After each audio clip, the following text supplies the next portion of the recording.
આજરોજ રાજકોટ મ્યુનિસિપલ કોર્પોરેશનની સર્વાંગી વિકાસ માટેની એક સ્ટેન્ડિંગ કમિટીની બેઠક હતી।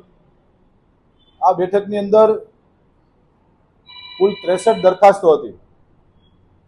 આ 63 દરખાસ્તોમાં 144 કરોડ 92,44,00,000 જેવી રકમના ખર્ચે રાજકોટ શહેરના અલગ અલગ વોર્ડની અંદર વિકાસ કામોની આજે ભારતીય જનતા પાર્ટીના સર્વે કોર્પોરેટરશ્રીઓએ આજે આ મંજૂરીની બહાલી આપી છે।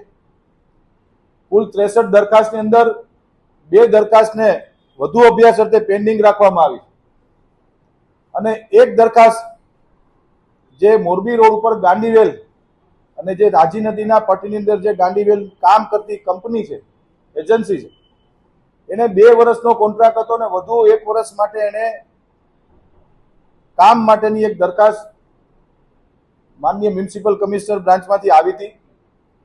સ્ટેન્ડિંગ કમિટીમાં ભારતીય જનતા પાર્ટીના સર્વ સભ્યશ્રીઓએ આ ચર્ચાના અંતે નક્કી કર્યું કે જોઈએ એવી કામગીરી આ કંપની દ્વારા કરવામાં આવી નથી, તો ફરી વખત રીટેન્ડર કરીને નવી agency, qualified agency upgrade tender કરીને અપગ્રેડના મશીનો સાથેની નવું ટેન્ડર બનાવવું અને નવી એજન્સીને આ કામ આપવા માટેની દરખાસ્ત હતી, જે રીટેન્ડરમાં ગઈ છે। બાકી તમામ દરખાસ્તોને આજે અમે લોકોએ મંજૂરીની મહોર આપી। રાજકોટ મહાનગરપાલિકા દ્વારા ફાયરના સેટઅપની એક દરખાસ્ત હતી અને ફાયર સ્ટેશનની દરખાસ્ત હતી।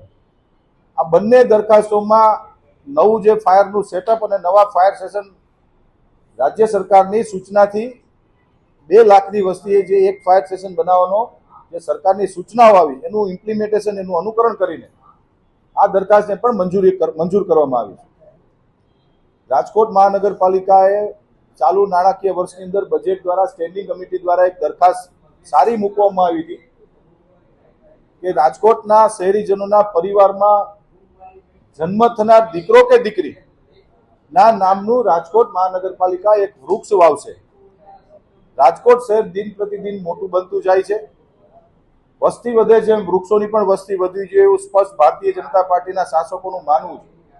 તો વૃક્ષોને ગતિને વેગ મળે તેના માટે એક નવતર આખા દેશની અંદર પ્રથમ વખત નવતર અભિગમન સ્ટેન્ડિંગ કમિટી દ્વારા એક નિર્ણય કરવામાં આવ્યો હતો, જેની પણ એક આજે દરખાસ્ત હતી કે કોઈ પણ પરિવારના ઘરે જ્યારે બાળક કે દીકરો કે દીકરીનો જન્મ થાય ત્યારે આ જન્મનું પ્રમાણપત્ર લેવા આવશે, ત્યારે એ પ્રમાણપત્રના આધાર ઉપર રાજકોટ શહેરના અલગ અલગ વિસ્તારની અંદર જ્યાં મહાનગરપાલિકા વૃક્ષારોપણ કરતી હોય છે ત્યાં એ દીકરો કે દીકરીના નામની નેમ પ્લેટ લગાવીને વૃક્ષ વાવશે।